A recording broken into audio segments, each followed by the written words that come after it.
오늘 고난주간의 십자가에 달리신 금요일을 맞이해서 하나님의 고난의 섭리에 대해서 함께 말씀을 나누고자 합니다. 섭리라는 것은 뜻을 말합니다. 그래서 고난받는 것이 하나님의 뜻이라는 것이 고난의 섭리입니다. 이 세상에서 여러 가지 일들을 겪고 눈물과 탄식의 길을 걸어가는 사람은 하나님이 선하시고 좋으신 하나님이신데 어찌 인생에 이와 같이 눈물과 질병과 죽음이 가득하냐. 그래서 하나님의 이 세상을 다스리시고 주님께서 이끌어 가시는 것을 의심하는 경우가 있습니다. 그러나 하나님은 창조하셨을 뿐만 아니라 이 세상을 섭리하십니다. 그 섭리는 하나님의 뜻을 이루어 가신다는 거죠. 오늘 우리가 당한 그 모든 고난도 우리 속에 하나님의 뜻을 이루어가는 기름을 믿으시기 바랍니다. 그래서 가끔 어느 나라에서 자동차 접촉사고가 났는데 하나님의 뜻이라고 그렇게 얘기하면 서로 상대방도 고개를 끄덕이고 그냥 간다는 것입니다. 더 이상 하나님의 뜻으로 죽지 않고 다치지 않고 차가 좀 찌그러졌어도 그냥 서로 고치자고 그냥 간다는, 하나님의 뜻을 범사에 인정하는 범사. 오늘 우리가 이 하나님의 뜻 가운데 고난이 있다는 것을 알면 인생을 훨씬 더 가볍게 살아갈 수 있습니다. 그래서 고난이 하나님의 뜻인 것을 어떻게 알 수 있는가? 첫 번째, 창조적인 고난이 있어. 하나님이 원래 우리 인간을 만들 때부터 그렇게 고통, 꼭 아프고 뭐 그런 것보다는 그 고난을 겪고 살아갈 수 있도록 만드셨다는 것입니다. 창세기 1장에 보면 하나님이 사람을 창조하실 때 생육하고 번성하여 땅에 충만하라고 했어요. 이 자체가 다른 말로 뒤집어서 해석하면 인생이 고난이라는 것입니다. 자식을 낳고 번성하는 일이 그게 쉬운 일입니까? 남녀가, 생면부주의 남녀가, 더군다나 남자와 여자는 성격이나 모든 것이 많이 다릅니다. 그런 사람이 서로 어울려서 살아가는 자체가 그 고생인 것입니다. 그러므로 사도 바울은 마지막 때 결혼하지 말라는 거예요. 이건 이제 젊은 사람이 들으면 안 되는데 고생이 있다는 거예요. 고생. 하나님의 일을 위하여 혼자 살면서 충성을 다하고 결혼하면 부인 신경 써야지, 남편 신경 써야지, 자식 신경 써야지. 언제 주의 일을 하느냐? 결혼하면 고난이 있다는. 그런데 생육하고 번성하라는 말씀은 그런 고난을 이기라는 거예요. 그런 고난을 이기고 하나님의 뜻을 이루라는 것입니다. 고난이 없이 생육하고 번성한다는 그런 의미가 아니라는 것입니다. 이 창조적인 고난.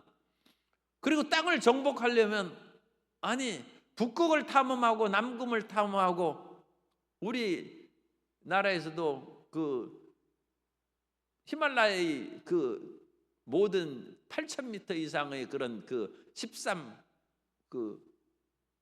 이런 높은 산들을 다 정복한 산악인이 있고 그런데 얼마나 고생스러운지 말로 할 수 없죠.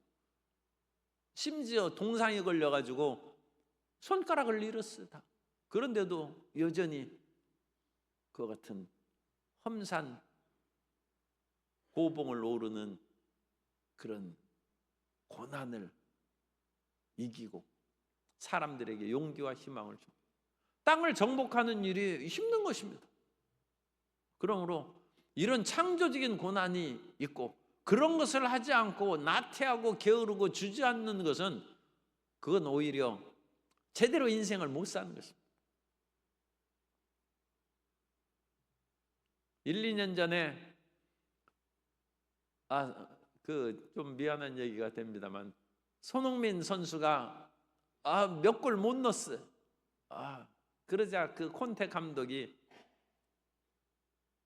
사람은 기계가 아니라고 했어요. 그리고 손흥민 선수도 그 말을 받아서 인간은 기계가 아니다. 나는 기계가 아니라고 했어요. 왜? 인간이 창조적으로 많이 뛰면 심장이 아픈 것입니다.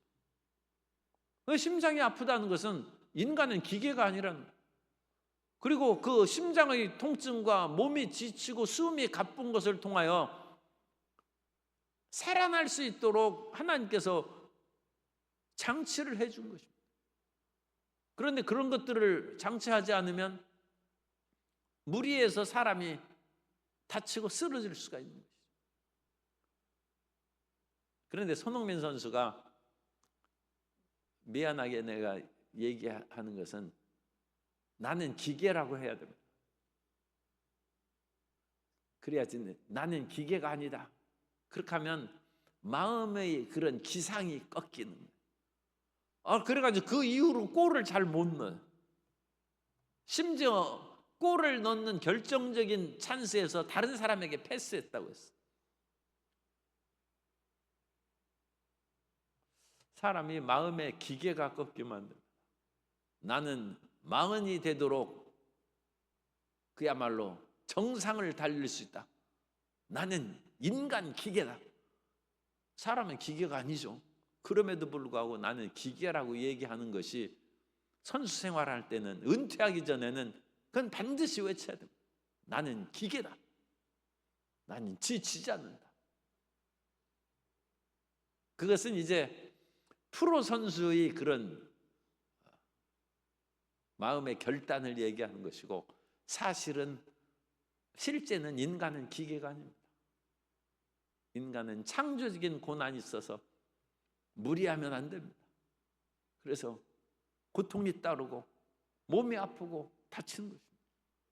그래서 하나님께서는 인간으로서의 그 한계를 주도록 그렇게 창조하셨습니다. 그것을 우리가 기억해야 됩니다. 그런데 중요한 것은 두 번째로 인간에게 있어서 문제가 되는 것은 부정적인 고난이에요. 그래서 오늘 우리가 고난을 제거하자고 하는 것은 이 부정적인 고난을 없애버리라고. 그래서 이 고난은 어디에서 왔느냐? 하나님이 창조적으로 주신 것이 아닌데 인간이 스스로 만들어서 어려움 속에 빠져 들어가는 것입니다. 하나님께서 아담과 하와에게 선악을 알게 하는 나무 열매를 따먹지 말라. 그것을 먹는 즉 죽으리라.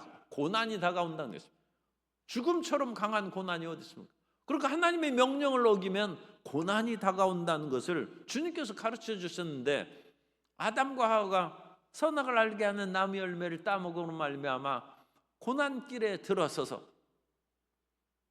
여자는 해산하는 고통이 심해지고 남자는 이마에 땀을 흘려야, 그러니까 전에도 일을 해야 되는데 그렇게 땀을 흘리면서 일할 필요는 없도록 하나님께서 참 잘 만드신 것입니다.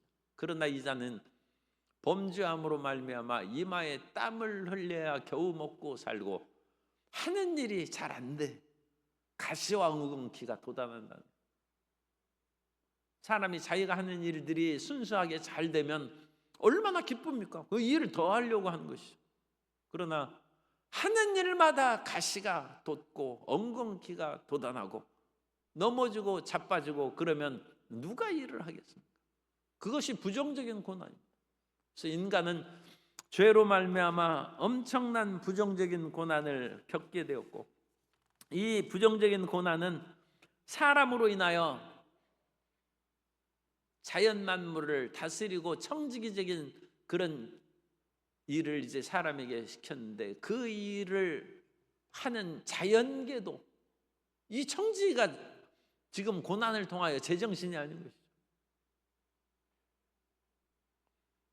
그러니까 말을 이끌어가는 마부가 온전하면 말도 제때에 털도 빗겨줘서 무슨 기생충이나 가려움증 없게 하고,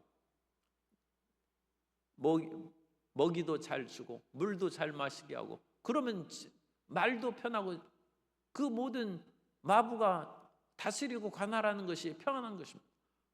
그런데 인간이 잘못되면 돌볼 자연계도 탄식한다고 로마서 8장 20절 이하에서 말씀합니다. 피조물이 허무한데 굴복하는 것은 자기 뜻이 아니요 오직 굴복하게 하시는 이로 말미암음이라. 그 바라는 것은 피조물도 썩어짐의 종로로 탄 데서 해방되어 하나님의 자녀들의 영광의 자유에 이르는 것이니라. 그래서 인간이 타락함으로 말미암아 모든 자연계의 동식물들도 탄식하고 비탄에 빠졌는데, 인간이 이제 그 고난에서 벗어나면 이런 모든 자연계도 탄식과 아픔에서 벗어날 수 있다. 그래서 이런 부정적인 여러 가지 죄악과 그것으로 말미암은 고난의 문제가 있는데, 이런 고난의 문제를 세 번째로 예수님께서 오셔서 예수 그리스도의 대속의 고난을 받으셔서, 예수님께서도 점도 없고 흠도 없는 거룩하신 하나님의 아들임에도 불구하고 고난을 당하신 것은 이 두 번째 나오는 부정적인 고난, 인간에게 멍에가 씌워진 죄의 고난을 예수님께서 대신 짊어지고 우리에게 자유와 해방을 주기 위해서 고난을 당하셨다는 것입니다. 로마서 6장 23절에 보면, 로마서 6장 23절에 죄의 삭은 사망이요 하나님의 은사는 그리스도 예수 우리 안에 있는 영생이니라. 인간이 모든 사람이 죄를 지었으면 하나님의 영광에 이르지 못한다 하는 것처럼 죄의 삭이 사망인 것입니다. 그래서 금방 죽지 않더라도 죽음의 길로 우리를 이끌어가는 질병이 다가와서 사람을 괴롭히는 것입니다. 끊임없이 노화로 말미암아 죽음의 길로 가깝게 가는 것입니다. 그래서 죄의 문제가 해결되면 우리가 이와 같은 고난에서 벗어날 수 있다는 것입니다. 그런데 죄를 어찌 해결합니까? 죄를 해결하는 것은 죄의 그 삭이 사망인 것처럼 사망을 이기는 것이 생명이죠. 그런데 그 생명은 피에 있다는 것입니다. 그래서 죄값을 치르려면 피를 흘려야 돼요. 레위기 17장 11절에 보면 육체의 생명은 피에 있음이라. 내가 이 피를 너희에게 주어 제단에 뿌려 너희의 생명을 위하여 속죄하게 하였나니 생명이 피에 있으므로 피가 죄를 속하느니라. 그래서 하나님의 어린 양인 예수 그리스도께서 이 땅에 오셔서 구약시대 때 짐승을 잡아서 피를 흘림으로 제사드리는 사람들의 죄를 하나님께서 용서하신 것처럼 짐승이 어찌 사람의 죄를 속할 수 있겠습니까? 하나님께서 그것으로 대신 받으시는 것이 되지. 그러나 마지막에는 진짜로 주님께서 받으시는데, 그것은 사람이실 뿐만 아니라 고귀하신 하나님의 아들이 죽으셨다. 그래서 구약의 모든 짐승 제사는 예수 그리스도의 죽음에 대한 그림자요 예표인 것입니다. 그럼 오늘날은 우리가 죄 지어서 짐승의 피를 흘릴 필요가 없어요. 예수님께서 십자가를 지셔서 하나님의 아들이 우리의 죄를 인하여 생명의 피를 흘리셨다는 거예요. 그러므로 누구든지 예수 그리스도의 이 십자가의 고난을 믿으면 그 십자가의 피가 우리의 죄를 속하고 그 우리를 구속하는 것입니다. 우리를 구속하여서 우리를 깨끗하게 한다는 것입니다. 베드로전서 1장 18절 이하에 너희가 알거니와 너희 조상이 물려준 헛된 행실에서 대속함을 받은 것은 은이나 금같이 없어질 것으로 된 것이 아니요 오직 흠없고 점없는 어린 양 같은 그리스도의 보배로운 피로 된 것이니라. 그래서 그리스도의 이 보배로운 피로 우리의 죄값을 치르고 사함을 받아서 우리가 정결하게 되고 의롭게 되었다. 그래서 이 죄로 인한 고난에서 우리가 벗어나게 되므로 로마서 8장 2절에 이는 그리스도 예수 안에 있는 생명의 성령의 법이 죄와 사망의 법에서 너를 해방하였으며. 그래서 죄로 말미암아 고난을 겪는, 죄로 말미암아 부정적인 고난을 당하는, 이 창조적인 고난은 우리가 몸을 잘 살펴야 하는 것이고, 부정적인 고난을 당한 사람은 누구나 예수님의 십자가의 소식을 들으면 죄의 고난에서 해방되어 평화 자유를 얻는다는, 이것이 복음입니다. 그러므로 이 예수님의 복음을 우리가 죄로 인하여 죽음과 질병과 온갖 저주와 탄식 가운데 살아가는 사람에게 증거할 사명이 있다는 거예요. 그게 얼마나 기쁜 일입니까? 우리가 전한 복음이 그 죄의 고난에 빠진 사람에게 생명의 기회를 줍니다.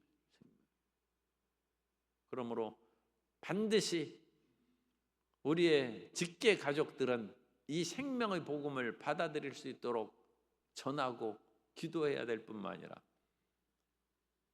남이라 할지라도 물에 빠져 죽는 사람에게 우리가 밧줄이라도 던져줘야 되는 것이죠. 그런 것처럼 이 복음 전파하는 일에 힘을 기울여야 됩니다. 그리고 이 복음을 전하면 하나님과 우리 사이의 관계가 회복되어서 원수되었던 관계가 회복된다는 것입니다. 히브리서 10장 19절 이하에 보면, 그러므로 형제들아 우리가 예수의 피를 힘입어 성소에 들어갈 담력을 얻었나니 그 길은 우리를 위하여 휘장 가운데로 열어놓으신 새로운 살 길이요 휘장은 곧 그의 육체니라. 예수의 피를 힘입어 하나님의 성전에 들어가 하나님을 만날 수 있다는 것입니다. 회장실을 들어가려면 떨리죠. 옛날에는 청와대 들어가고 그러면 떨리죠. 그런데 어떤 사람은 교회에 오는 것도 떠는 사람이 있어. 그래서 그것을 얘기해 줘야 돼. 교회 가는 것을 두려워하고 떨지 말라는 거예요. 내가 죄가 없어지면 교회 간다고 하는 사람도 있어요. 어느 시절에 자기가 스스로 죄를 없애고 교회에 오겠습니까? 죄 있는 사람이 교회에 와서 그리스도의 보혈로 씻음 받으라.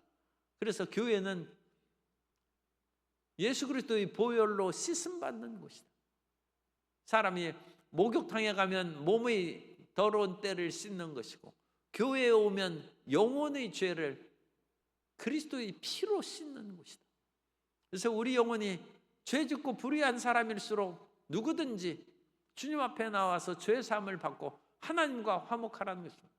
그리고 하나님과 화목하면 우리가 이 세상에서 필요한 모든 문제에 대해서 기도하는 것마다 응답을 받는다는 것입니다. 요한일서 5장 14절에 보면, 그를 향하여 우리가 가진 바 담대함이 이것이니 그의 뜻대로 무엇을 구하면 들으심이라. 그래서 이제 우리는 응답받는 사람이 되고 우리의 모든 삶의 사주팔자와 멍에를 벗어던지고 하나님께 새로운 것을 기도하고 구함으로써 우리의 영혼이 잘된 같이 범사에 두고 강건한 새 사람이 된다는 것입니다. 그런데 네 번째로 우리가 그리스도 예수 안에서 또한 살아갈 목표가 있습니다. 그래서 믿음 안에서 긍정적인 이와 같은 고난을 받아야 됩니다. 우리가 젊을 때는 좀 열심히 일을 해야 됩니다. 그래서 밤새워 일하기도 하고, 이전에 한 30쯤 된 그런 대기업의 그 청년의 어머니가 권사님인데, 일을 많이 하는 부서로 발령이 났는데 목사님 쉬운 대로 옮겨가도록 기도해 달라고. 그래서 지금 나이가 30밖에 안 되는데 회사의 어려운 그런 부서에서 짐을 지고 그것을 이길 수 있는 내성, 이 공력을 길러야죠. 그래야 회사의 임원이 되고 대기업의 그런 필요한 인재가 되지. 지금부터 그와 같이 쉬운 부서로 다니면 그 사람 어디 쓰겠느냐. 그랬더니 목사님 말씀을 들으면 조금, 제가 심하게 표현하면 잔인한 것 같아도 맞는 말 같다고 그래가지고 권사님이 가셨어요. 고난을 받아야지. 그래서 사도 바울이 지금 오늘 읽은 본문이 그것입니다. 내가 이전에 알던 나에게 필요한 모든 것을 배설물로 여긴다. 그 모든 것을 배설물로 여기는 것은 다 비워버린다는 것이죠. 이런 것은 다 비워버린다. 왜? 그 안에 그리스도를 채우기 위해서. 사람이 이전에 있던 모든 것을 움켜쥐면 새 것을 그 속에 넣을 수 없습니다. 우리가 이전에 있던 우리 몸에 가득한 것은 육신의 정욕과 안목의 정욕과 이생의 자랑이라는 배설물들입니다. 그런데 그것이 가득한 사람은 그리스도 안에서 새 피조물이 됐는데도 불구하고 새 사람이 못 돼. 왜? 그 모든 것을 안 비웠기 때문에. 그래서 우리는 결단을 내려야 됩니다. 베드로전서 4장 1절 이하에 보면, 베드로전서 4장 1절 이하에 그리스도께서 이미 육체의 고난을 받으셨으니 너희도 같은 마음으로 갑옷을 삼으라. 이는 육체의 고난을 받은 자는 죄를 그쳤음이니 그 후로는 다시 사람의 정욕을 따르지 않고 하나님의 뜻을 따라 섭리를 따르는 거예요.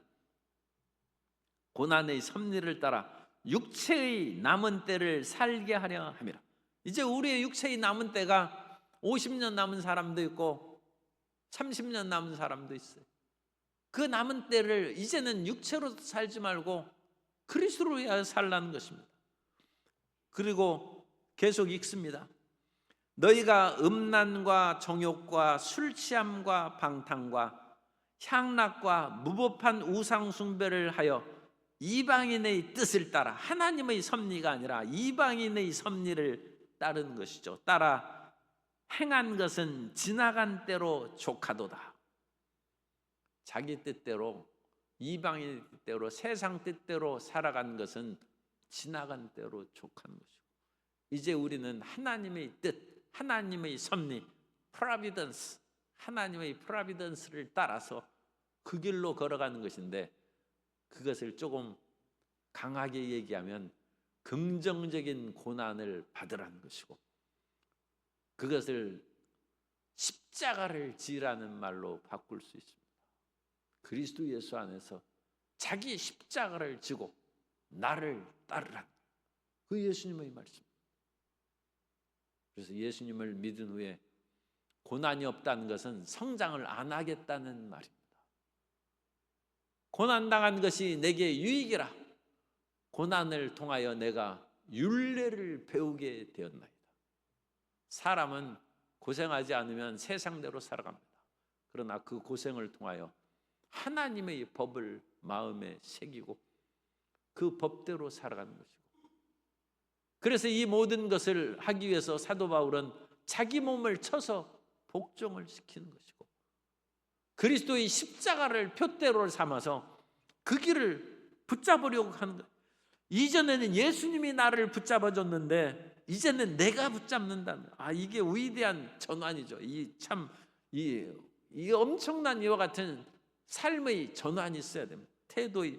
12절에 보면 내가 이미 얻었다 함도 아니오 온전히 이루었다 함도 아니오. 여전히 우리는 죄악의 유혹이 있고 세상의 부귀영화대로 그와 같이 즐겁게 살고자 하는 마음도 있어요.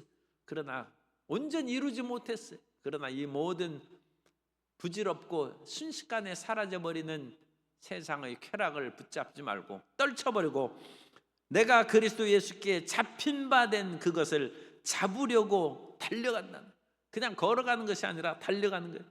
그리고 이전에 끊임없는 유혹을 뒤에 있는 것은 잊어버리고 앞에 있는 것을 잡으려고 표대를 향하여 그리스도 예수 안에서 하나님이 위에서 부르신 부름의 상을 위하여, 위에서 부르신 부름의 상을 공동번역에서 참 잘 번역했습니다. 공동번역에서는 하느님께서 그리스도 예수를 통하여 나를 부르셔서 높은 곳에 살게 하십니다.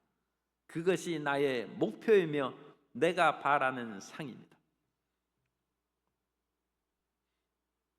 LA의 비버리 힐즈가 제일 비싼 동네인데 높은 곳에 있어요. 태평양이 쫙 바라보고